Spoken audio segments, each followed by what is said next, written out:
Vine a visitar a mi hija y, en menos de una hora, mis manos temblaban mientras marcaba al 911.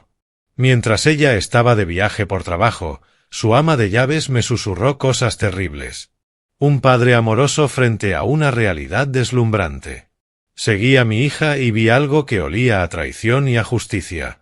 Antes de continuar, suscríbete al canal, dale like al vídeo y cuéntame en los comentarios desde dónde nos estás escuchando. Las ventanas del taxi enmarcaban las colinas de Westlack como si fueran fotografías de evidencia. Cada casa era más grande que la anterior, cada jardín más calculado. Sostenía mi teléfono, mirando el último mensaje de Florence de hace 3 semanas. Hablamos pronto. 4 palabras, cuando antes solía enviarme párrafos enteros. El conductor redujo la velocidad. El número 41187 se materializó a través del parabrisas. Una mansión de 2 pisos, un monumento al dinero que sabía que mi hija no había ganado. Su carrera en marketing había terminado hacía 2 años. La indemnización no alcanzaría ni para comprar el buzón. 2 autos estaban estacionados en el camino circular, un BMW plateado y un Mercedes negro, ambos del año.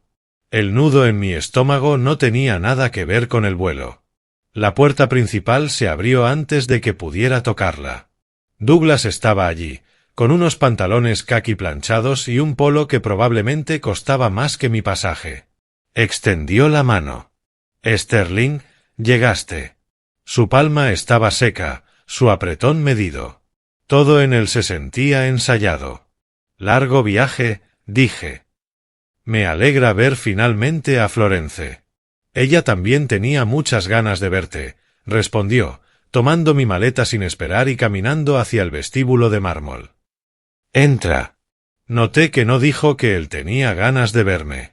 Florence apareció desde algún lugar detrás de la enorme escalera, secándose las manos con una toalla de cocina. «Papá». Se acercó. El abrazo duró quizá 2 segundos antes de que se apartara, con la mirada desviándose hacia Douglas. Su teléfono vibró en el bolsillo, lo revisó de inmediato. «Perdón, asunto de trabajo». «Renunciaste hace 2 años, cariño». Su risa sonó forzada. «Viejos clientes, ya sabes». No lo sabía, pero empezaba a entender. «Te ves cansado», dijo.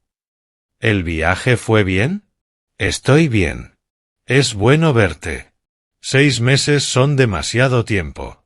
«Sí», respondió, retorciendo la toalla entre las manos. «Lo siento. He estado ocupada». «¿Ocupada con qué?» Douglas apareció con 2 copas de vino. «La cena está casi lista. Debes de tener hambre, Sterling».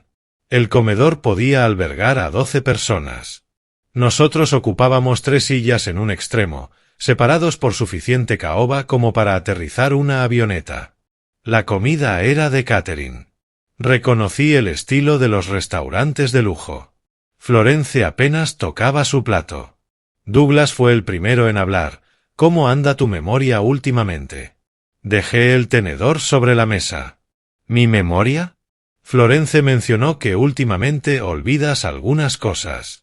Miré a mi hija. Ella observaba su copa como si en el vino se escondieran las respuestas. «No recuerdo haber dicho eso», le respondí. «¿Tú recuerdas haberlo dicho, Florence?» «Solo me refería a cosas normales. Todos olvidamos algo. Tengo 68, no soy senil». Mantuve la voz firme. 30 años como fiscal federal me enseñaron a exponer los hechos sin levantar el tono. Mi mente está perfectamente clara.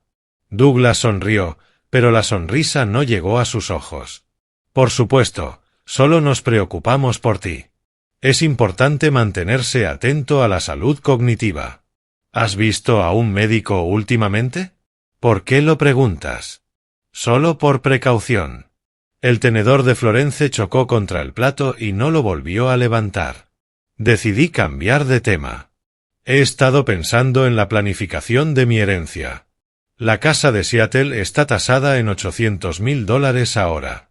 Sumando mi fondo de pensión y las inversiones, tengo alrededor de 3.600.000 en total. El silencio duró 3 segundos más de lo normal. Douglas se inclinó hacia adelante. Es una suma considerable. ¿Ya hiciste los arreglos? ¿Un testamento, un poder notarial? ¿Por qué lo preguntas? A tu edad, esas cosas importan. A tu edad, como si tener 68 significara ser incompetente. Lo manejaré cuando esté listo. Intercambiaron una mirada rápida, cargada con algo que reconocí al instante. Había visto esa misma mirada miles de veces en los tribunales. La conspiración tiene un sabor particular. Aprendes a identificarlo. El resto de la cena fue pura actuación. Florence se excusó 2 veces por llamadas inexistentes. Douglas me interrogó disfrazando sus preguntas de cortesía, mi rutina diaria, mis actividades, si todavía conducía. Cada frase sonaba a cuidado, pero olía a sospecha. A las 10, Florence me llevó al cuarto de huéspedes. «Duerme bien, papá». «¿Todo está bien?» «Te noto distante». «Todo está bien, solo estoy cansado». «Mañana hablamos». «¿De verdad? ¿O tendrás otra reunión misteriosa?» Se detuvo en la puerta. «Buenas noches, papá». El pestillo sonó al cerrarse. Me quedé en una habitación ajena, rodeado de muebles caros y mentiras baratas. No dormí. Cerca de las 2, caminé por la casa en silencio, la cocina, la sala, el estudio que no me habían mostrado. En el escritorio había facturas apiladas, estados de cuenta con deudas de 5 cifras parcialmente visibles. Las remodelaciones eran recientes. La riqueza, prestada. Abajo se oían voces apagadas. Florence y Douglas hablaban con urgencia. No distinguía las palabras, pero no hacía falta. 30 años leyendo a criminales me bastaron para reconocer la culpa. Y allí abajo, la culpa estaba planeando algo. El amanecer se filtró entre cortinas desconocidas. No había dormido, no podía. Mi mente repasaba cada detalle de la noche anterior como si fueran pruebas en un caso. Escuché movimiento abajo, voces aceleradas. Miré el reloj, 7:08 de la mañana, domingo. Fui hasta la ventana. Vi a Florence salir con un maletín. Sus movimientos eran bruscos. Lo colocó en el BMW, miró la casa 2 veces y se marchó hacia la carretera principal. 5 minutos después, Douglas salió en el Mercedes, rumbo contrario. Los 2 se habían ido antes de las 7:15. ¿Emergencias de domingo? Claro. Bajé y preparé café. La casa se sentía distinta, vacía, menos escenificada, más real. Estaba sirviéndome la segunda taza cuando unos pasos suaves me hicieron girar. La ama de llaves estaba en la puerta. Mildred. Florence la había mencionado una vez. Mujer de unos 50 y tantos, rostro amable, manos retorciéndose con nervios. Señor Grant, su voz apenas era un susurro, necesito contarle algo. Miró hacia la puerta principal, como temiendo que aparecieran. Ya no puedo dormir. Lo que están haciendo, su voz se quebró. Está mal. El fiscal dentro de mí despertó por completo. ¿Qué? ¿Quién está haciendo qué? Por favor, venga conmigo. Me condujo al estudio, el territorio de Douglas. Cerró con llave detrás de nosotros. Le temblaban las manos mientras sacaba su teléfono. Tomé fotos. La semana pasada los escuché hablar y necesitaba pruebas de que no estaba loca. Abrió la galería. La primera imagen era una conversación de texto. Florence a Douglas. Papá llegó el sábado. Manténlo tranquilo. Deslicé el dedo. Más mensajes. Fríos. Calculados. Douglas a Florence. Hartman confirmó. Recibió el adelanto de 15.000. Escribirá lo que necesitamos. Florence a Douglas. Evaluación médica, 19 de junio. Cuando presentes los papeles de tutela, podremos acceder a todo. Se me entumecieron las manos. Hay más, susurró Mildred. La siguiente imagen era una hoja de cálculo titulada Análisis del patrimonio de Sterling Grant. Cada bien estaba detallado. Casa de Seattle, $800.000. Pensión federal, $2.000. Inversiones, $700.000. Total, $3.600.000. Debajo, un contrato, R. Hartman, M.D. Servicios de Evaluación y Documentación Psiquiátrica. Costo total, $50.000. Adelanto, $15.000. Saldo, $35.000. Pagadero tras la aprobación exitosa de la tutela. Lo leí 3 veces. Las palabras no cambiaron. ¿Cuándo viste esto? Pregunté. La semana pasada, temblaba Mildred. Estaba limpiando el estudio. Ellos hablaban por altavoz con un médico. Hablaban sobre usted, sobre declararlo incompetente. Decían que necesitaban documentación médica, que usted nunca sospecharía, y que una vez tuvieran la tutela, podrían tomar el control de todo lo que posee. Ella asintió, con lágrimas comenzando a formarse en sus ojos. Cuando llegó ayer, se veía tan normal, tan lúcido, tan amable. Supe que no podía seguir callando. Deslicé el dedo por su teléfono. Había 18 fotos en total, correos con la oficina del Dr. Hartman, proyecciones financieras, una línea de tiempo con el 19 de junio marcado en rojo. Este miércoles, susurró Mildred, ese es el día en que se supone que usted debe ver al doctor. Iban a decirle que era un chequeo rutinario, obligatorio por el seguro o algo así. Y yo habría ido. Les habría creído. Envíamelas ahora mismo. ¿Qué? Pásamelas por AirDrop, todas. Luego elimínalas de tu teléfono. Vi cómo los archivos se transferían. 18 imágenes, 18 pruebas, 18 cuchillos en mi espalda, cortesía de mi única hija. ¿Debería renunciar? Preguntó Mildred. Irme antes de que descubran que hablé con usted. No, la miré directamente. Compórtate con normalidad. No has visto nada, no has oído nada. Si preguntan por mí, di que me quedé en mi habitación, que parecía cansado. ¿Puedes hacerlo? Tengo miedo. Si se enteran, no lo harán. Te lo prometo. He protegido testigos de personas mucho peores que estos dos. Ella me observó con atención. Lo que vio en mi rostro pareció darle valor. Asintió. ¿Qué va a hacer usted? Miré el contrato en mi teléfono. $50.000 por un diagnóstico falso.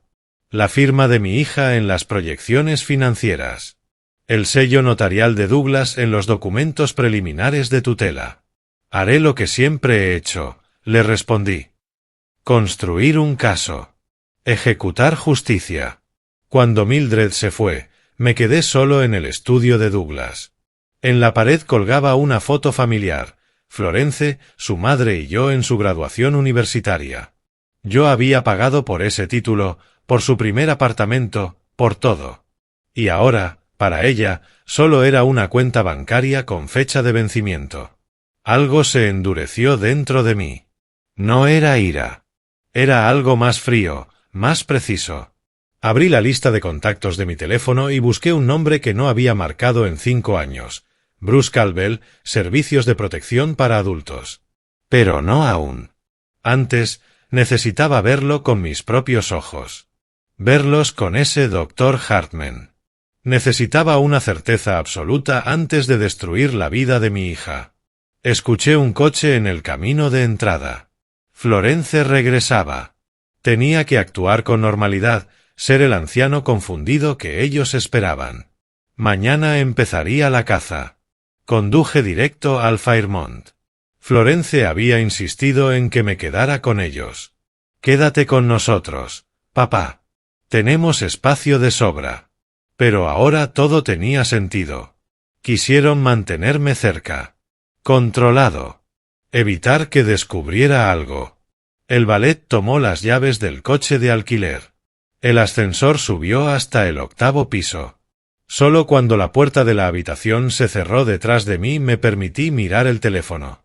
18 fotos, 18 pedazos de traición, esperándome en la galería. Conecté el teléfono a mi portátil, descargué todo y creé una carpeta protegida con contraseña. Evidencia.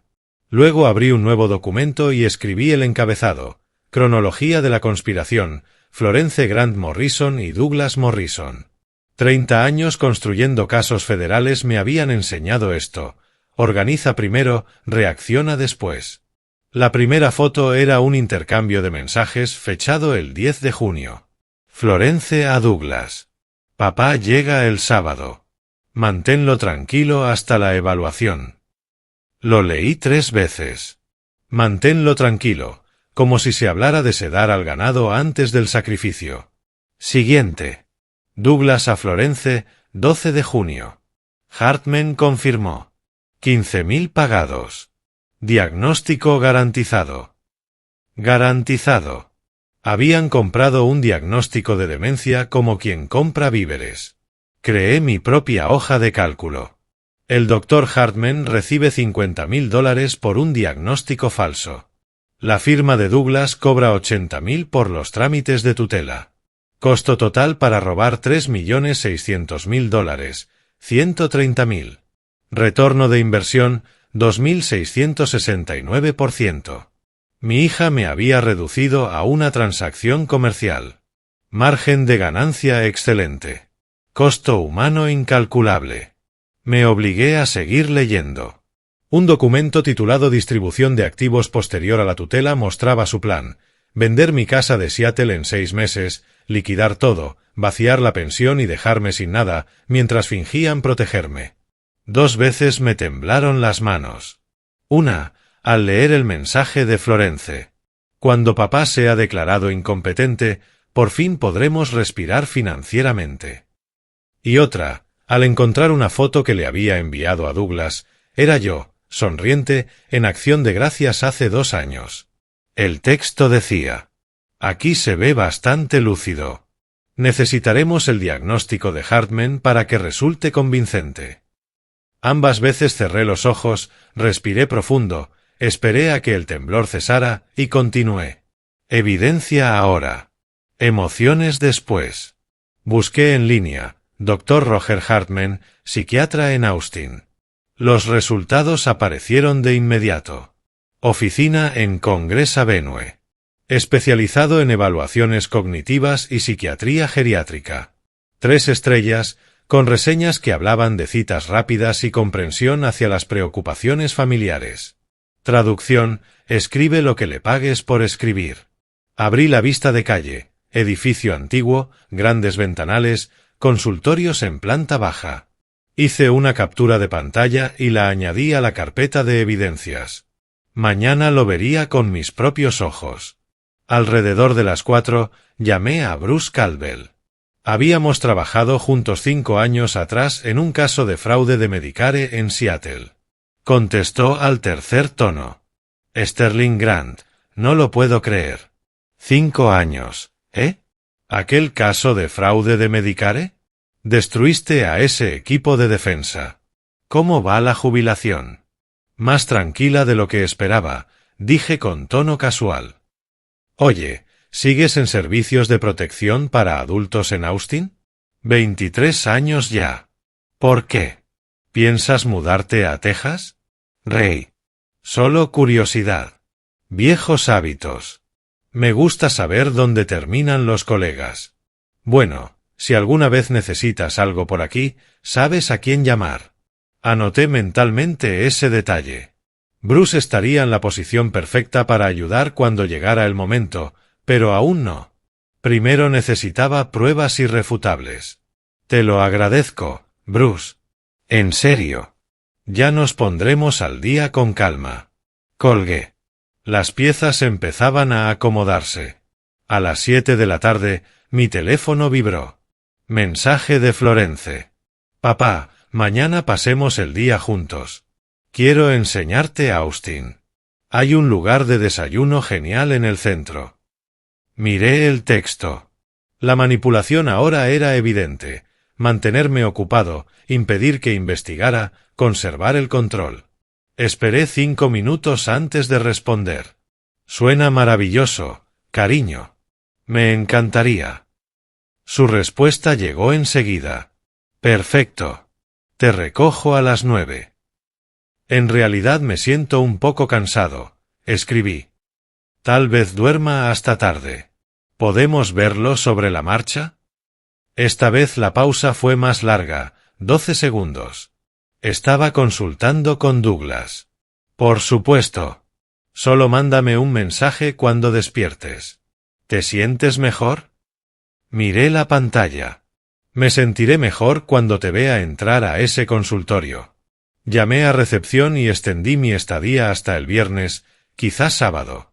Luego me quedé de pie frente a la ventana, observando las luces del centro de Austin. En mi teléfono se veía la alegre manipulación de Florence y mi falsa complacencia. Ella creía que dormiría y desayunaría tarde. En cambio, estaría frente a su casa al amanecer. Abrí el portátil una última vez y miré la captura del edificio del Dr. Hartman en Congress Avenue. Mañana los veré entrar allí. Mañana veré la conspiración con mis propios ojos. Programé la alarma para las 5 en punto. El sueño llegó sorprendentemente fácil. El cazador siempre duerme bien antes de la caza. El sonido del despertador me encontró despierto. 5 de la mañana. Ya llevaba 10 minutos repasando el plan. Ducha rápida, vaqueros, chaqueta gris. Ropa que pasa inadvertida entre la gente.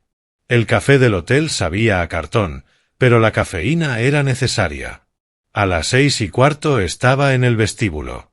A las 6:30 entraba en Enterprise Rent-A-Car, algo confiable para moverme por Austin, le dije al empleado. ¿Viaje de negocios o de placer? De placer. Visito a la familia. Excelente, sonrió. ¿Por cuánto tiempo lo necesita? Mínimo 3 días, tal vez más, le dije al empleado.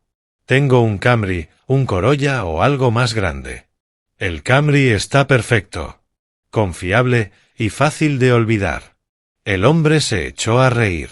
¿Fácil de olvidar? Esa es nueva. La mayoría quiere algo llamativo. Ya pasé la edad de impresionar a nadie, respondí. El Camry plateado era la perfección del anonimato. Pagué en efectivo, rechacé el seguro y tomé las llaves. A las 7:15 ya estaba estacionado 3 casas más abajo de la dirección de Florence en Westlack Hills. Motor apagado. Parecía alguien esperando una cita. Las horas pasaron lentas. A las 8 le envié un mensaje a Florence con mi excusa. Aún no me siento bien. Creo que descansaré en el hotel esta mañana. Dejamos el tour por Austin para otro día. Su respuesta llegó en menos de 3 minutos. Oh, no. ¿Necesitas algo? ¿Medicina? Puedo llevarte el desayuno. Estoy bien, solo cansado. Probablemente jet lag. Hablamos esta tarde. Por supuesto. Cuídate, papá. Descansa. Miré el teléfono. Descansando, mientras te veo conducir hacia tu reunión de corrupción. A las 9:30, Douglas salió primero, solo, en su Mercedes, en dirección contraria. Una maniobra clásica de distracción. Anoté la hora en mi teléfono. A las 10:30, Florence apareció. Llevaba un traje azul marino, tacones, una carpeta de cuero. No era ropa de turista, era ropa de trabajo, de reunión. Su BMW retrocedió del garaje. Esperé 30 segundos y la seguí.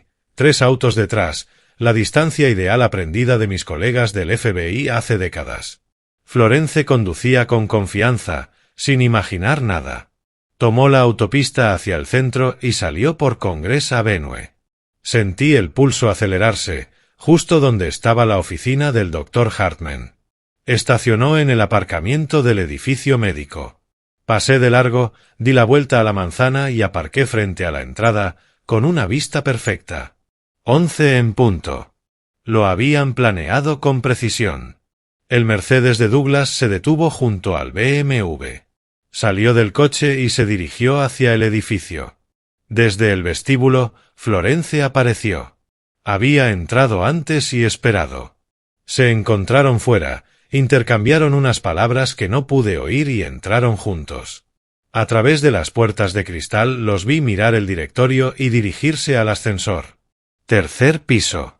Ya sabía cuál oficina era. Salí del Camry y me acerqué a pie. Entrar era demasiado arriesgado. Podían verme. Rodeé el edificio. Construcción antigua, de los años 70, ventanales amplios. En el costado, frente a un callejón, distinguí las ventanas del tercer piso. En una se alcanzaba a leer una placa, Hartman. Las persianas estaban levantadas. Me coloqué a unos 20 metros, oculto tras una furgoneta de reparto estacionada. Saqué los binoculares compactos que siempre llevaba en mis viajes de observación de aves.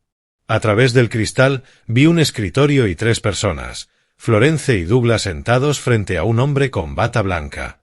Hartman. Douglas metió la mano en el saco, sacó un sobre blanco y lo puso sobre el escritorio. Hartman lo tomó, lo abrió, revisó el contenido. ¿Billetes o un cheque? Asintió y sonrió. Los 3 rieron por algo. La transacción estaba consumada. La rabia me recorrió con violencia. Quise atravesar esa ventana y destruirlos a todos. Mis manos temblaron. Los binoculares se desenfocaron. Los bajé, respiré hondo, conté hasta 10, luego los levanté otra vez, forzando a mis manos a mantenerse firmes. La emoción es un lujo. La evidencia, una necesidad. Se pusieron de pie, se estrecharon las manos, se giraron hacia la puerta. Peligro. Estaban por salir. Si me veían en la calle, todo se vendría abajo. Caminé rápido, sin correr, correr atrae miradas, regresé al Camry y arranqué. Desde el parabrisas observé la entrada del edificio. 2 minutos después, Florence y Douglas salieron, conversando animadamente. Se separaron, ella hacia su BMW, él hacia su Mercedes. No los seguí. Ya tenía lo que necesitaba. Aún estacionado frente al edificio médico, conecté el teléfono al portátil mediante un punto de acceso. Subí todas las fotos de vigilancia a una nube cifrada. Creé un nuevo documento, registro de evidencia. 16 de junio de 2025. Vigilancia. Escribí los tiempos, lugares y observaciones. 10:32 de la mañana. Sujeto 1 sale de la residencia. 11 en punto. Sujeto 2 llega al edificio médico. 11:05. Confirmación visual del intercambio de pago con el sujeto 3. Profesional. Minucioso. Irrefutable. Marqué de nuevo a Bruce Caldwell. 2 llamadas en 2 días. Me estás volviendo popular, dijo. Necesito preguntarte algo. Hipotéticamente. Su tono cambió. Hipotéticamente. Adelante. Si alguien tuviera pruebas de explotación financiera hacia un adulto mayor, pruebas sólidas, ¿cuál sería el procedimiento? Pausa. Sterling, ¿esto es hipotético o personal? Digamos que estoy asesorando un caso. ¿Qué necesitarías? Documentación, pruebas de intención y, en lo posible, testimonio de un testigo. ¿Por qué? Solo reuniendo información. Estaré en contacto pronto. Tal vez muy pronto. Colgué. Me quedé sentado en el Camry, observando el BMW de Florence y el Mercedes de Douglas alejarse en direcciones opuestas. En mi teléfono tenía las fotos de su encuentro, las marcas de tiempo de su coordinación, la prueba visual del pago a Hartman. Pero verlos, observar a mi hija reír mientras le pagaba a alguien para que me declarara incompetente, transformó algo dentro de mí. La última hebra de duda desapareció. La última esperanza de malentendido murió. Arranqué el Camry y conduje de regreso hacia el centro. Mis manos ya no temblaban. Estaban completamente firmes. Mañana por la mañana llamaría a Bruce, y esta vez no sería de forma hipotética. Pero esa noche tenía una llamada más que hacer. Saqué el teléfono, busqué en mis contactos. Edith Patterson, abogada de derecho de mayores. Era hora de contratar a mi propia abogada. Hora de construir mi caso. El cazador se había convertido en el fiscal. Aún estaba en el callejón, con los binoculares en la mano. Esa risa, la risa de Florence mientras Douglas le entregaba el sobre a Hartman, resonaba en mi cabeza. Retrocedí hacia la sombra, lejos de la calle. Mis manos temblaban, no de miedo, sino de ira y de algo más frío, certeza absoluta. Saqué el teléfono. La vigilancia había terminado. Era momento de actuar. Marqué al 911. 911, ¿cuál es su emergencia? Forcé la voz a mantenerse firme a pesar del temblor. 30 años de testificar en tribunales me habían enseñado a separar el estrés físico de la comunicación profesional. Necesito reportar un fraude médico en curso. Un médico está aceptando dinero para falsificar historiales clínicos. ¿Cuál es su ubicación, señor? Congress Avenue, 2150, oficina 305. Dr. Roger Hartman, psiquiatra. El delito está ocurriendo ahora mismo. ¿Está en peligro? ¿Necesita asistencia médica? No. Soy la víctima prevista del fraude. Tengo evidencia y estoy dispuesto a testificar. Señor, ¿puede darme su nombre? Sterling Grant, fiscal federal retirado. Esto implica una conspiración para cometer explotación financiera de un adulto mayor, bajo el Código Penal de Texas, sección 32.55. Deben notificar a servicios de protección para adultos. Pausa. Sonido de tecleo. La referencia legal captó su atención. Se están enviando agentes a su ubicación. Por favor, permanezca en el lugar. Colgué. Miré la hora. 11:21 de la mañana. Florence y Douglas seguían arriba, confiados, seguros. Creían que yo estaba en mi hotel descansando, ajeno a todo. La distancia entre su percepción y la realidad estaba a punto de destruirlos. 12 minutos después, una patrulla se detuvo. 2 oficiales, uno mayor de rostro curtido y otro joven. Me acerqué con calma, sin movimientos bruscos. Oficiales, soy quien hizo la llamada. Sterling Grant, fiscal federal retirado. Les mostré mis credenciales, aún válidas como identificación, aún con peso. El oficial mayor cambió su expresión, reconocimiento entre miembros de la ley. Señor, usted reportó un fraude médico. Tengo pruebas fotográficas de una conspiración para declararme mentalmente incompetente. Mi hija y su esposo están ahora mismo en ese consultorio pagando al doctor para que escriba un diagnóstico falso. Les mostré el teléfono, los mensajes entre Florence y Douglas, el contrato de Hartman con los términos de pago, las fotos de esa mañana donde se les veía entrando juntos al edificio. El oficial mayor revisó cada imagen y luego intercambió una mirada significativa con su compañero. Necesitamos hablar con todos los involucrados. ¿Puede esperar aquí? Por supuesto. Los vi entrar al edificio y subir por el ascensor hasta el 3er piso. Me situé cerca de la entrada, con vista clara pero sin bloquear las puertas. Los minutos se arrastraban. Imaginaba la escena arriba, los agentes tocando, entrando al despacho de Hartman, encontrando a Florence y Douglas aún allí, el shock en sus rostros, las explicaciones atropelladas, la comprensión repentina de que su plan secreto se había convertido en un asunto policial. Pasaron 28 minutos. Finalmente, las puertas del ascensor se abrieron. Florence apareció primero, el rostro sin color, los ojos enrojecidos. Había estado llorando. Douglas iba a su lado, intentando mantener la compostura de abogado, pero con la mandíbula tensa. Detrás de ellos, los 2 oficiales y el doctor Hartman, con expresión molesta y a la defensiva. Caminaron hacia la salida. Florence me vio de pie, a unos 3 metros de las puertas. Se detuvo en seco. Abrió la boca, pero no salió sonido alguno. Douglas siguió su mirada. Su rostro se endureció. Los oficiales ya estaban afuera, tomando declaración a Hartman. Florence me observaba como si estuviera viendo un fantasma. Yo no me moví, no hablé. Solo la miré con los mismos ojos que usé durante 3 décadas contra criminales de cuello blanco. Douglas intentó acercarse. Sterling, esto es completamente inapropiado. Has hecho acusaciones graves. Levanté una mano, la palma al frente. Basta. Entonces hablé solo a Florence.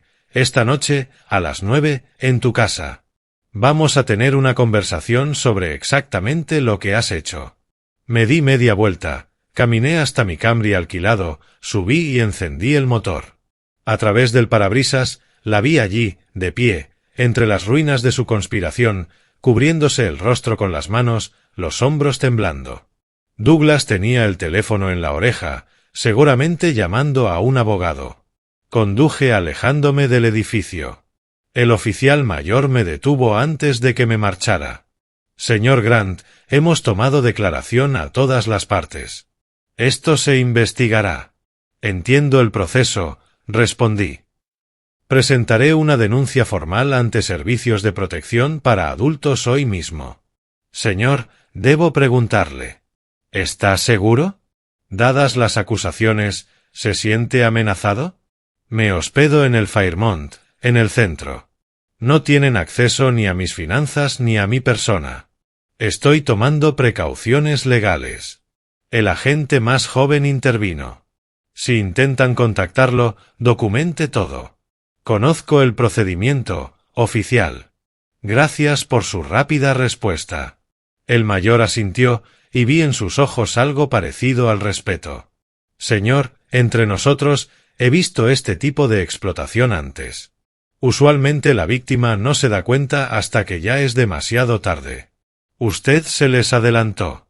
30 años procesando delitos financieros te enseñan a reconocer patrones, dije. Incluso cuando desearías no hacerlo. Me incorporé al tráfico, revisando el retrovisor. Florence seguía en la acera. Douglas gesticulaba con el teléfono. El reporte policial era el primer paso. Ahora venía el segundo, la guerra legal. Mi teléfono ya estaba en la mano en el siguiente semáforo. Era momento de llamar a Bruce Caldwell, esta vez en serio. Sin hipótesis. El contraataque había comenzado, y no me detendría hasta que lo perdieran todo. Entré en la habitación del hotel, eché el cerrojo y permanecí de pie un minuto en silencio, procesando. Acababa de llamar a la policía contra mi propia hija, exponer su conspiración públicamente y confrontarlos frente a la oficina de Hartman. La fase de víctima había terminado por completo. Me senté al borde de la cama, saqué el teléfono y abrí el contacto de Bruce Caldwell. Ya no habría llamadas casuales. Bruce, soy Sterling Grant. Necesito la intervención de Servicios de Protección para Adultos de inmediato. Esto ya no es hipotético. Sterling, ¿qué está pasando? Mi hija y su esposo conspiran para que me declaren incompetente mediante una evaluación psiquiátrica fraudulenta. Tengo pruebas documentales. Esta mañana llamé a la policía por el psiquiatra que aceptó el pago. Una pausa larga. Dios mío, Sterling, ¿tu propia hija? Sí. ¿Puedes ayudarme o no? Envíame todo lo que tengas ahora mismo. Si es como dices, puedo abrir la investigación hoy mismo, bajo la sección 32.55. Enviando ahora.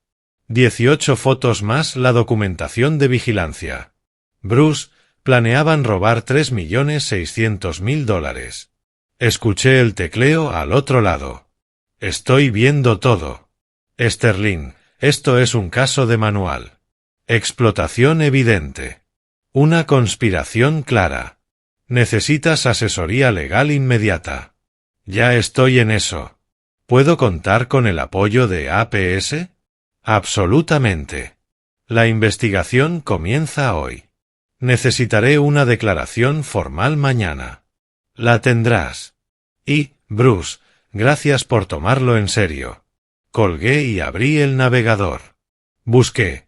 Abogado especializado en Derecho de Mayores, Austin, Asociación de Abogados de Texas.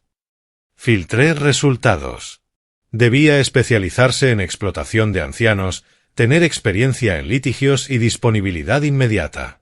El perfil de Edith Patterson apareció. 25 años de experiencia. Es fiscal, eso era importante.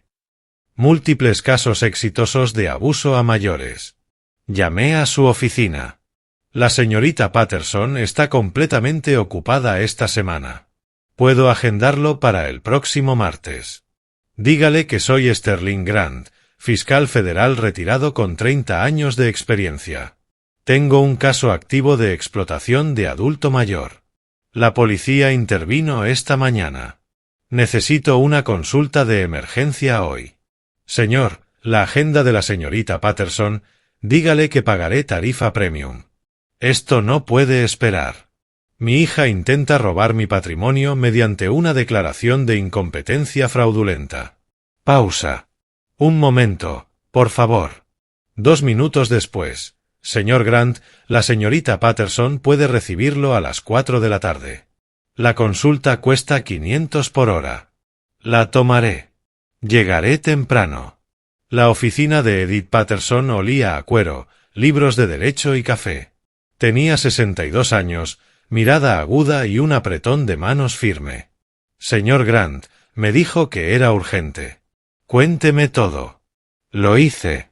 Cronológicamente, con precisión de fiscal, los cambios en el comportamiento de Florence, mi visita, la confesión de Mildred, las pruebas documentales, la vigilancia, la llamada a la policía. Edith tomaba notas con rapidez. Cuando terminé, dejó el bolígrafo. Esto es una conspiración criminal para cometer fraude y explotación de un adulto mayor. La buena noticia, los atrapó temprano. Aún no han presentado nada en los tribunales. Podemos anticiparnos. Trazó la estrategia. Mañana por la mañana presentaré una petición de emergencia en el Tribunal del Condado de Travis. Básicamente, una orden de restricción que impida cualquier acción legal sobre su patrimonio o su persona. También presentaremos una queja ante el Colegio de Abogados de Texas contra Douglas Morrison. Participar en una conspiración para defraudar y explotar a un familiar de su cliente es una violación ética. Pueden suspender su licencia mientras investigan. ¿Cuánto tardaría esa suspensión? Si el colegio actúa rápido, como suele hacerlo en casos de explotación, quizá una semana, tal vez menos. Hágalo. Ambos trámites, mañana. Mi ritane es de 10.000. Saqué mi chequera. Aquí tiene 15.000. Quiero que esté disponible 24 horas al día esta semana. Me observó con cuidado. Señor Grant, ¿cuál sería el mejor resultado posible para usted? Que lo pierdan todo. Que Douglas pierda su licencia. Que Florence enfrente cargos criminales. Que mis bienes permanezcan protegidos. Y que entiendan lo que ocurre cuando atacas a un fiscal federal. ¿Y si le pago 50.000 para asegurarme de que lo pierdan todo por la vía legal? Señor Grant, aprecio su determinación, pero no puedo garantizar resultados. No busco garantías. Pregunto, si el dinero no es un obstáculo, ¿cuál es la máxima presión legal que podemos aplicar? Entonces lo haremos todo. Peticiones de emergencia, denuncias ante el colegio, derivaciones penales, demandas civiles por intento de fraude. Les haremos defenderse en 10 frentes al mismo tiempo. Perfecto. Eso quiero. Empiece mañana. ¿Está seguro? Esto destruirá su relación con su hija. La miré sin parpadear. Ella la destruyó cuando intentó robar mis ahorros de toda una vida. Yo solo estoy terminando lo que ella empezó. De regreso en el hotel, revisaba los documentos legales que Edith me había entregado cuando sonó mi teléfono. Era Florence. Miré la pantalla durante 3 tonos antes de contestar. No dije hola. Papá, por favor contesta. Necesito hablar contigo. Su voz sonaba rota. Silencio. 3 segundos. Papá, ¿estás ahí? Por favor, sé que estás enojado, pero déjame explicarte. No habrá explicaciones por teléfono. ¿Qué? Papá, yo no quise. Douglas dijo que era solo, mañana. 9 en punto de la mañana. En tu casa. Pero, papá, ¿no podemos hablar ahora? ¿Puedo ir al hotel? No. Mañana en persona. Que Douglas esté presente. Vamos a hablar sobre lo que intentaron hacer y sobre lo que pasará después. Papá, por favor, me estás asustando. Deberías estar asustada. 9 de la mañana. No llegues tarde. Colgué. En la pantalla vi que me llamó 6 veces más. No respondí. Dejé que se preocupara. Que entrara en pánico. Que Douglas intentara averiguar qué sabía y qué planeaba. Lo descubrirían a la mañana siguiente. Me senté en el escritorio del hotel, el portátil abierto, trabajando en el esquema de la confrontación. Cada punto que tocaría, cada prueba que presentaría, cada resultado que exigiría. Revisé una vez más el documento de estrategia de Edith. Petición de emergencia a las 9. Confrontación con Florence a las 9. Queja al Colegio de Abogados contra Douglas al mediodía. El calendario era intencional. Mientras yo los enfrentara en su casa, la maquinaria legal se activaría contra ellos en toda la ciudad. Cerré el portátil. Mañana, la víctima se convertirá en el vencedor. Mañana, mi hija aprenderá lo que significa atacar a un fiscal federal. Estacioné en la entrada de la casa de Florence exactamente a las 8:55. A través de la ventana delantera vi sombras moverse. Estaban despiertos. Probablemente no habían dormido. Tomé la carpeta del asiento del copiloto. Todo lo que necesitaba para destruirlos estaba allí dentro. Toqué el timbre una vez. Florence abrió. Parecía alguien que había pasado la noche llorando, sin maquillaje, el cabello recogido de forma descuidada, la misma ropa de ayer. Al verme, su rostro se desmoronó. «Papá». Entré sin decir palabra. Douglas estaba junto a la chimenea, vestido con ropa de oficina informal. Al menos se había duchado. Intentaba conservar apariencia de control. «Sterling, gracias por venir. Necesitamos aclarar esta situación». Dejé la carpeta sobre la mesa de centro, permanecí de pie. Siéntense los dos y escuchen. Florence se movió hacia el sofá, insegura. Douglas se tensó. «Sterling, no puedes venir a nuestra casa y... siéntate», ordené con voz de fiscal, no de padre. Me obedecieron. Yo seguí de pie. Los fiscales no se sientan cuando presentan pruebas. Abrí la carpeta y saqué las páginas impresas. Estos son los mensajes de texto donde discuten declararme incompetente. Este es el contrato financiero con el Dr. Hartman. 15.000 pagados, 35.000 más tras la aprobación de la tutela. Esta es la declaración jurada de Mildred Hughes sobre lo que escuchó. Y estas son las fotos de vigilancia del lunes en la mañana donde se les ve entrar juntos a la oficina de Hartman y a Douglas entregando el pago.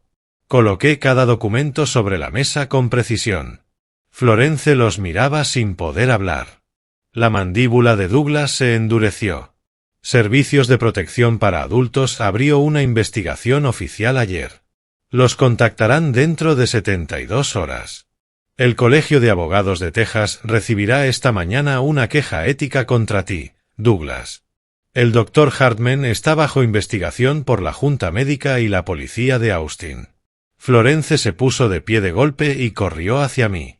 «Papá, por favor, déjame explicarte». Douglas dijo que era la única forma de ayudarte. Retrocedí un paso, levanté la mano. «Basta».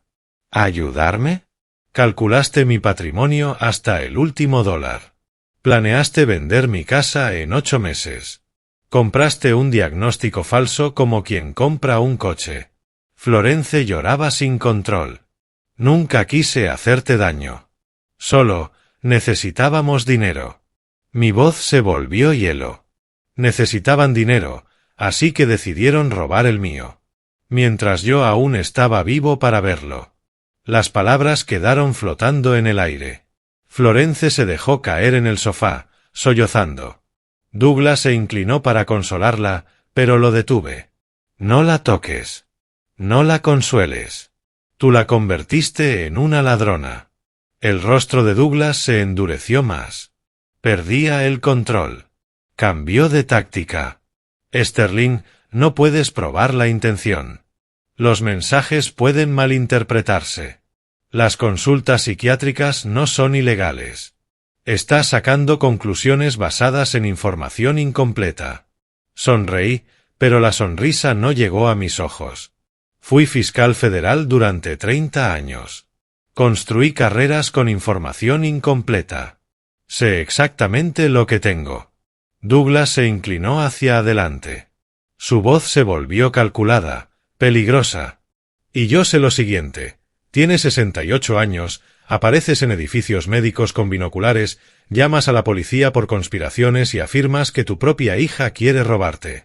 Podría argumentar que esos son signos de paranoia, de deterioro cognitivo. Tengo contactos psiquiátricos que te evaluarían y llegarían a conclusiones distintas a las que te gustaría. Lo estudié detenidamente. Por fin lo vi con claridad. Este hombre haría cualquier cosa para ganar. Me arrastraría por el barro, destruiría mi reputación, usaría el sistema legal como un arma, mentiría en los tribunales.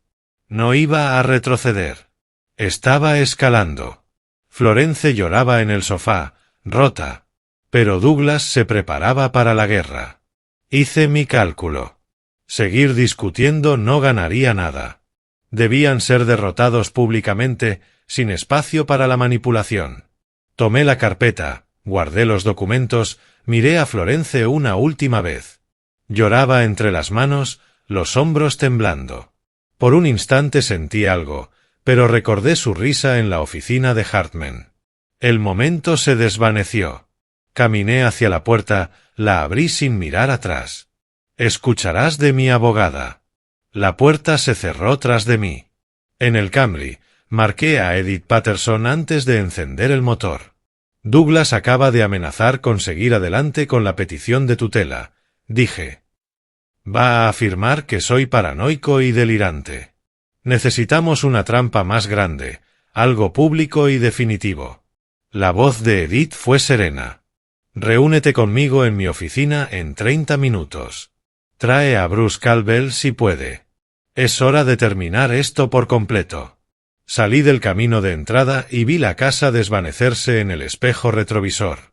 Mi hija eligió el dinero por encima de mí. Ahora perdería a ambos. 40 minutos después llegué al edificio de oficinas de Edith. 5º piso, sala de conferencias. Bruce Caldwell ya estaba allí. Edith lo había llamado. Había carpetas esparcidas sobre la mesa. Edith, de pie junto al pizarrón, tenía un marcador en la mano. Sterling, siéntate. Necesitamos hablar de estrategia. La amenaza de Douglas cambia todo, añadió. Está desesperado, acorralado. Va a ensuciarse las manos. Bruce se inclinó hacia adelante. ¿Qué tan sucio? Amenazó con decir que mis acusaciones son delirios paranoicos, expliqué. Dijo que obtendría testimonio psiquiátrico que respalde la tutela, a pesar de las pruebas. Edith dejó el marcador sobre la mesa. Entonces debemos eliminar cualquier duda sobre tu competencia. ¿Cómo? Te sometes a una evaluación oficial y la superas públicamente. Bruce asintió.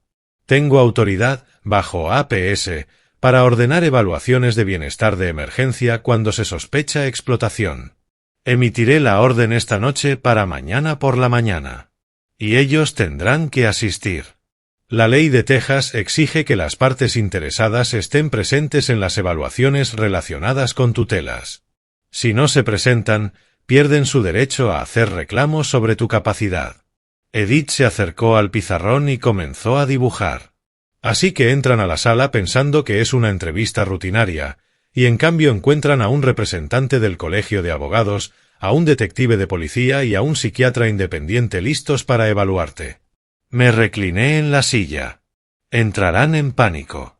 Exacto, dijo Edith. Las personas asustadas cometen errores. Y tendremos todo documentado, grabado y oficial. Bruce sacó su bloc de notas.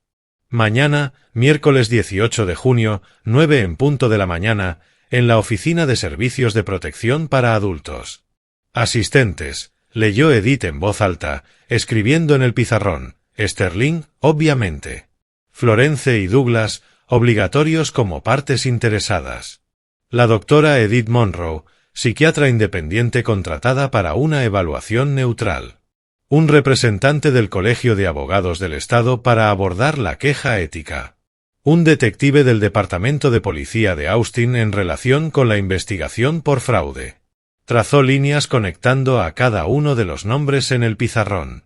Es una emboscada. Completa. Total. ¿Qué tengo que hacer? Pregunté. Bruce me sostuvo la mirada. Aprobar todas las pruebas cognitivas a la perfección. Presentarte calmado, racional, articulado. Sé el fiscal federal que fuiste. Puedo hacerlo, respondí con firmeza. El tono de Bruce se volvió más grave. Entiende el riesgo. Si te bloqueas durante las pruebas cognitivas, si pareces confundido o desorientado, si Douglas logra convencerlos de que estás teniendo un episodio paranoico, esto se volverá en tu contra. Les estarías entregando munición. No me bloquearé. No fallaré. He testificado en cientos de juicios bajo presiones mucho peores. Edith cruzó los brazos. Necesitas ser más que perfecto. Necesitas ser indudablemente, obviamente, completamente competente. Sin dejar espacio a la duda. Entonces me prepararé esta noche. Haré todas las pruebas cognitivas que encuentre. Estaré listo. Pasamos otros 30 minutos afinando detalles. Las preguntas que haría la doctora Monroe, la documentación que presentaría Bruce, la manera en que el representante del Colegio de Abogados trataría las violaciones éticas de Douglas. Cuando salí de la oficina, la trampa estaba lista, multifacética, contundente, absoluta. De vuelta en el Fairmont, transformé mi habitación en un centro de estudio. Portátil abierto, páginas de evaluaciones cognitivas, ejercicios de memoria, listas de palabras, secuencias numéricas, pruebas de recuerdo. Recuerde estas 3 palabras: manzana, mesa, moneda. 5 minutos después, manzana, mesa, moneda. Preguntas de orientación. ¿Qué día es hoy? 17 de junio de 2025. ¿Quién es el presidente? Donald Trump. ¿Dónde está? Hotel Fairmont, Austin, Texas. Empecé a contar hacia atrás de 7 en 7. 100, 93, 86, 79, 72. Luego vinieron los acertijos espaciales, las pruebas de dibujo de relojes, los ejercicios de fluidez verbal. Pasaron 2 horas. A las 3, llegó el servicio a la habitación. Comí mientras repasaba mis notas. A las 9 en punto de la noche, Edith envió un correo. Documento listo.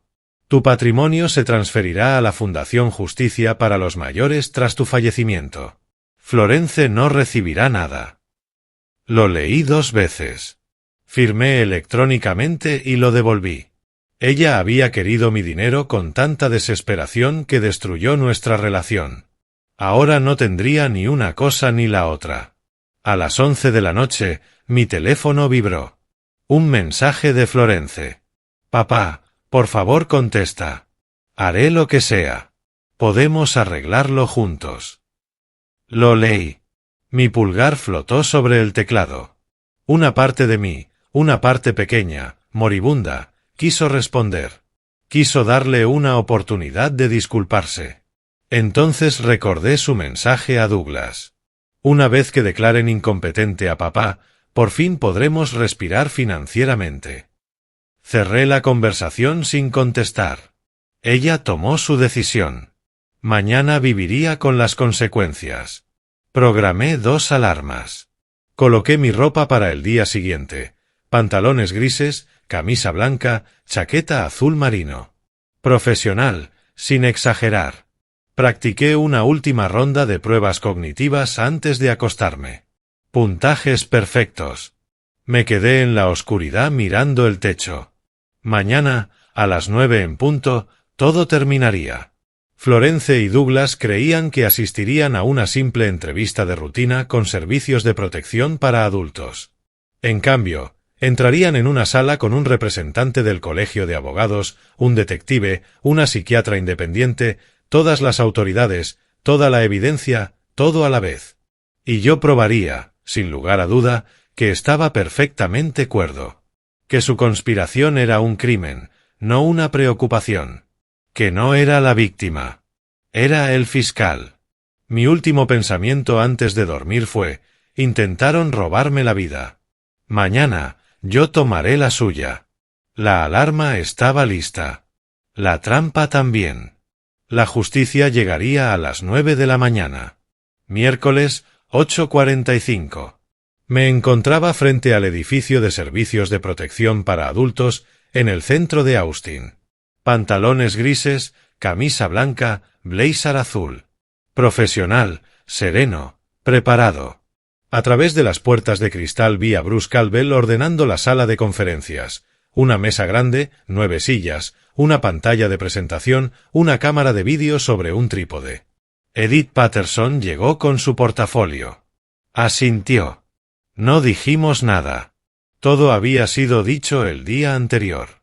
A las 8:52, el BMW de Florence se detuvo en el estacionamiento. Los observé bajar del coche. Ambos lucían agotados, aterrados. Florence me vio en la entrada y sus pasos vacilaron. Douglas le sostuvo el brazo para mantenerla firme. Se acercaron. Les abrí la puerta. Buenos días. ¿Entramos? La sala estaba dispuesta como una sala de audiencias. Bruce en la cabecera. Los funcionarios distribuidos a los lados. En la pantalla podía leerse: Servicios de protección para adultos. Evaluación de bienestar de emergencia. Sterling Grant. 18 de junio de 2025. Todo estaba siendo grabado. Douglas se detuvo en la puerta. ¿Qué es esto? Dijeron que era una entrevista rutinaria. Bruce señaló las sillas. Por favor, siéntense. Hay varias partes interesadas en este asunto. Todos tendrán la oportunidad de hablar. Florence y Douglas se sentaron frente a mí. Entre nosotros, una mesa repleta de autoridad. Bruce abrió la sesión con tono formal. Están presentes representantes de servicios de protección para adultos, del Colegio de Abogados del Estado de Texas, del Departamento de Policía de Austin y una experta médica independiente. Estamos aquí para evaluar las alegaciones relacionadas con el señor Sterling Grant.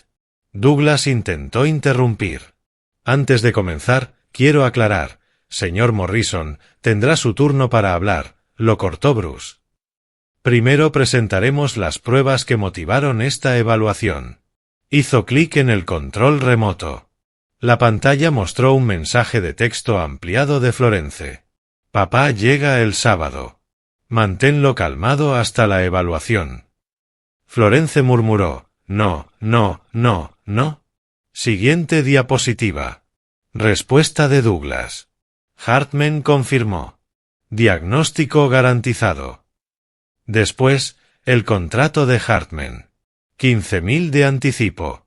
35.000 al aprobarse la tutela. Luego, la foto de vigilancia, Douglas entregando el sobre a Hartman. Marca de tiempo, lunes 16 de junio, 11:14 de la mañana. El rostro de Douglas perdió todo color. Florence lloraba en silencio. La voz de Bruce permaneció neutral.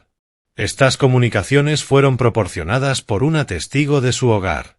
Indican una planificación destinada a declarar fraudulentamente al señor Grant como incompetente. Una mujer de unos 50 años, con placa que decía Catherine Walsh, oficial de ética, Colegio de Abogados de Texas, se dirigió a Douglas. Señor Morrison, usted es abogado con licencia en este estado. Conoce la regla 8.04, que prohíbe toda conducta que implique deshonestidad, fraude, engaño o falsedad. Douglas reaccionó con reflejos de litigante. No he sido acusado de nada. Esto es una investigación preliminar basada en una queja presentada ayer, respondió Catherine. Son acusaciones graves. Participar en una conspiración para defraudar a un familiar mediante documentación psiquiátrica falsa constituye una falta que puede conllevar la suspensión o revocación de su licencia. Un detective del Departamento de Policía de Austin, placa visible en el cinturón, se inclinó hacia adelante. Señora Grant Morrison, señor Morrison. Soy el detective James Rivera. Ustedes son objeto de una investigación criminal activa por presunta explotación financiera de un adulto mayor y conspiración para cometer fraude. No están arrestados en este momento, pero todo lo que digan puede ser usado en un proceso penal. Tienen derecho a guardar silencio y a contar con un abogado. Douglas respondió al instante: no responderemos preguntas sin representación legal. Rivera asintió. Es su derecho. Pero están obligados a permanecer para esta evaluación como partes interesadas. Bruce presentó a la mujer a su lado. La doctora Edith Monroe es psiquiatra certificada en evaluaciones cognitivas geriátricas. Ha sido contratada como experta independiente para evaluar la capacidad cognitiva del señor Grant. Su evaluación será oficial, grabada y admisible en cualquier procedimiento futuro. La doctora Monroe se dirigió a mí directamente. Señor Grant, voy a realizar una evaluación cognitiva completa. Incluye pruebas de memoria, razonamiento lógico, orientación y funciones ejecutivas. ¿Está dispuesto a participar? La miré a los ojos. Lo estoy. Eché un vistazo a Florence. Miraba la mesa, temblando. Douglas le susurró algo al oído con urgencia. Volví la vista hacia la doctora Monroe. Estoy listo cuando usted lo esté. Durante toda la presentación de pruebas permanecí inmóvil, con las manos entrelazadas, rostro neutro. No reaccioné cuando Florence lloró. No respondí cuando Douglas me fulminó con la mirada. Dejé que la evidencia hablara por mí. La doctora Monroe comenzó. Señor Grant, empecemos con preguntas de orientación. ¿Qué fecha es hoy? Miércoles 18 de junio de 2025. ¿Dónde se encuentra en este momento? Oficina de Servicios de Protección para Adultos, en el centro de Austin, Texas, dijo la doctora Monroe, iniciando formalmente la evaluación. ¿Quién es el presidente actual? Donald Trump. Excelente. Le voy a dar 3 palabras que deberá recordar. Le pediré que las repita dentro de 5 minutos. Las palabras son manzana, mesa, moneda. ¿Puede repetirlas? Manzana, mesa, moneda. Muy bien. Ahora, cuente hacia atrás desde 100 en intervalos de 7. 100, 93, 86, 79, 72, 65, 58, 51, 44, 37, 30, 23, 16, 9, 2. Excelente. ¿Cuáles eran las 3 palabras que le pedí recordar?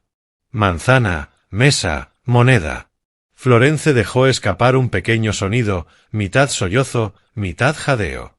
Douglas le susurró, no reacciones. No digas nada. La doctora Monroe continuó, voy a mostrarle una serie de imágenes. Dígame qué ve. Le enseñó en su tableta un reloj que marcaba las 3:15. ¿Qué hora muestra? 3:15. Luego figuras geométricas. Dibuje este patrón de memoria. Lo dibujé con precisión. Cada prueba la pasé sin fallar. Memoria intacta.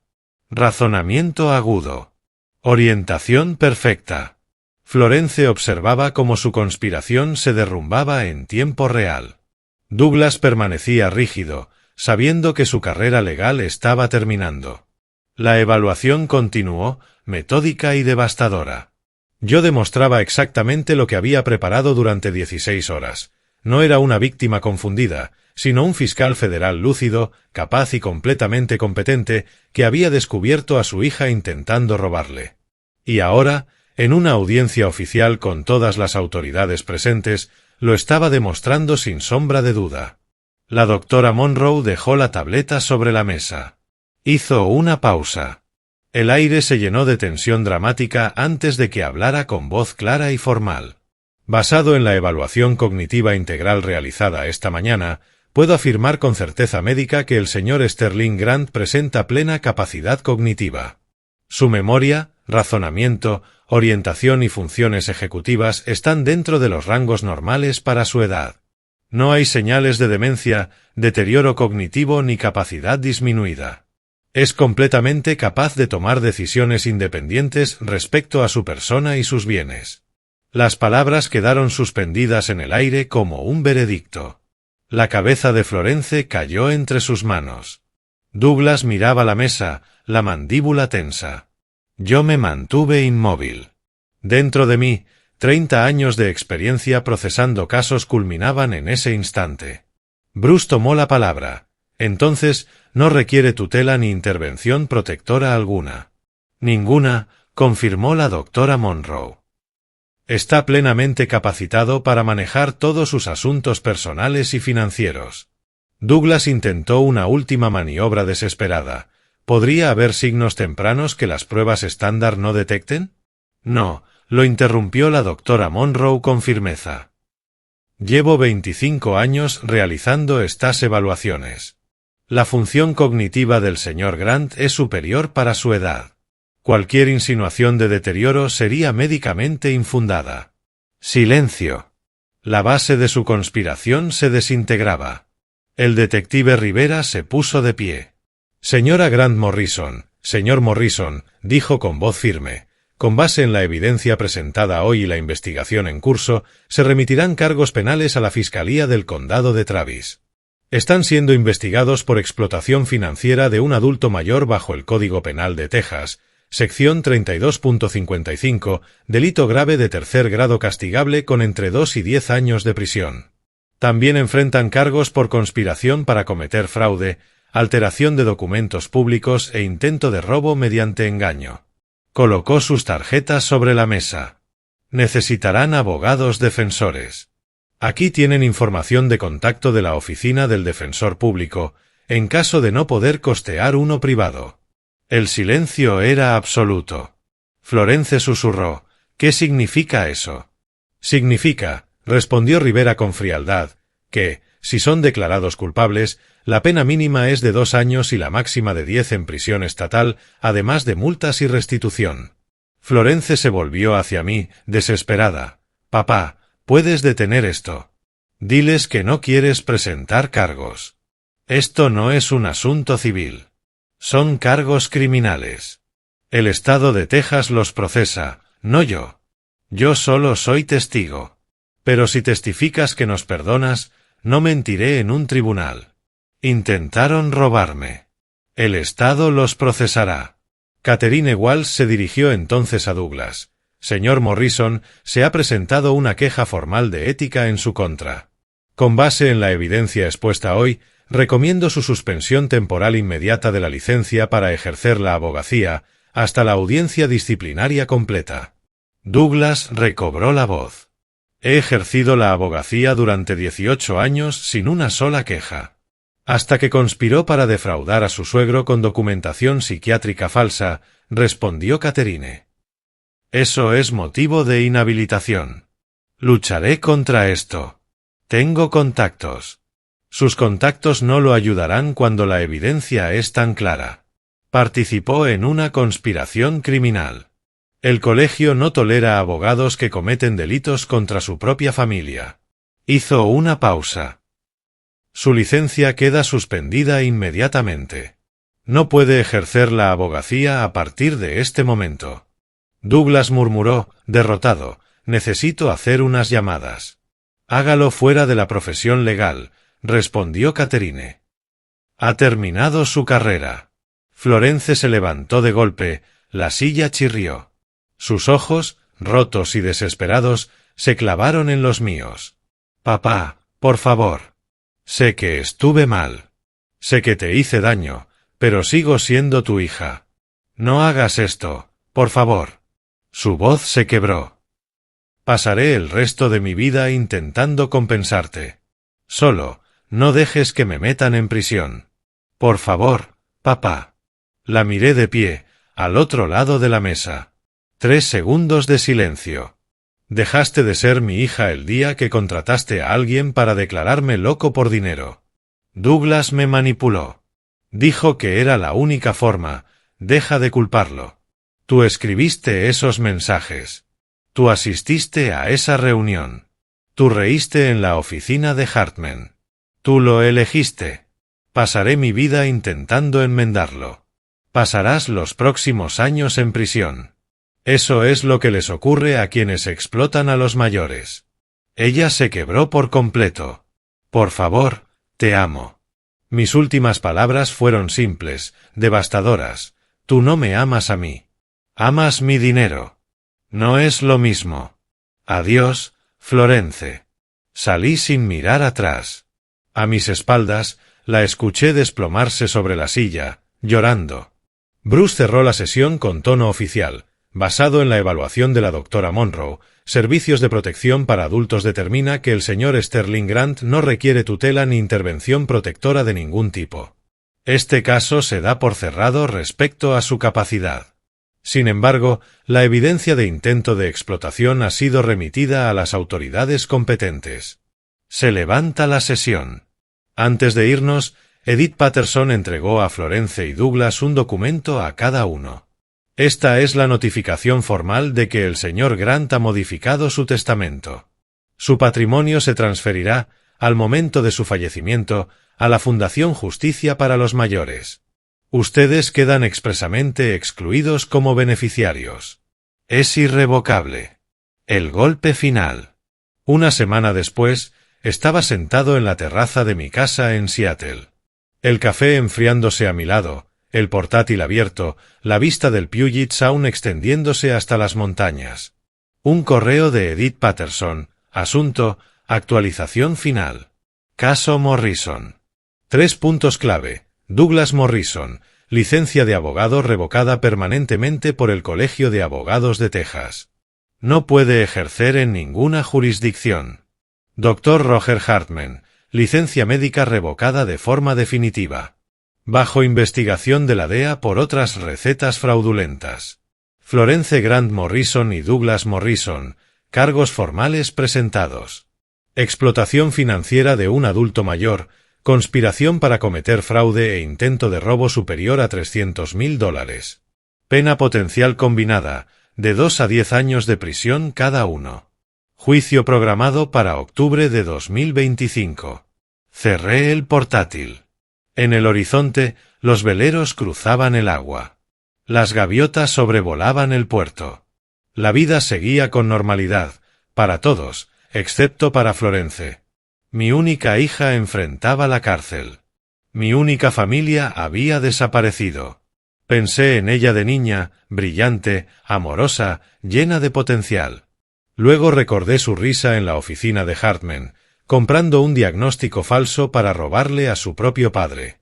¿Eran 2 personas distintas o la misma que tomó una decisión imperdonable? ¿Importaba? La relación estaba destruida de cualquier modo. Tomé mi teléfono, abrí la galería y encontré una foto de hace 3 años, el día de la boda de Florence. Sonreía, radiante. Yo a su lado, con una sonrisa orgullosa. Mi dinero pagó esa boda. Mi dinero me convirtió en su objetivo. Eliminé la foto. Luego eliminé todas las fotos de Florence, cumpleaños, graduaciones, navidades. Todo. Ella quiso borrarme legalmente. Yo la borré digitalmente. Trato justo. Me levanté y caminé hasta la barandilla de la terraza.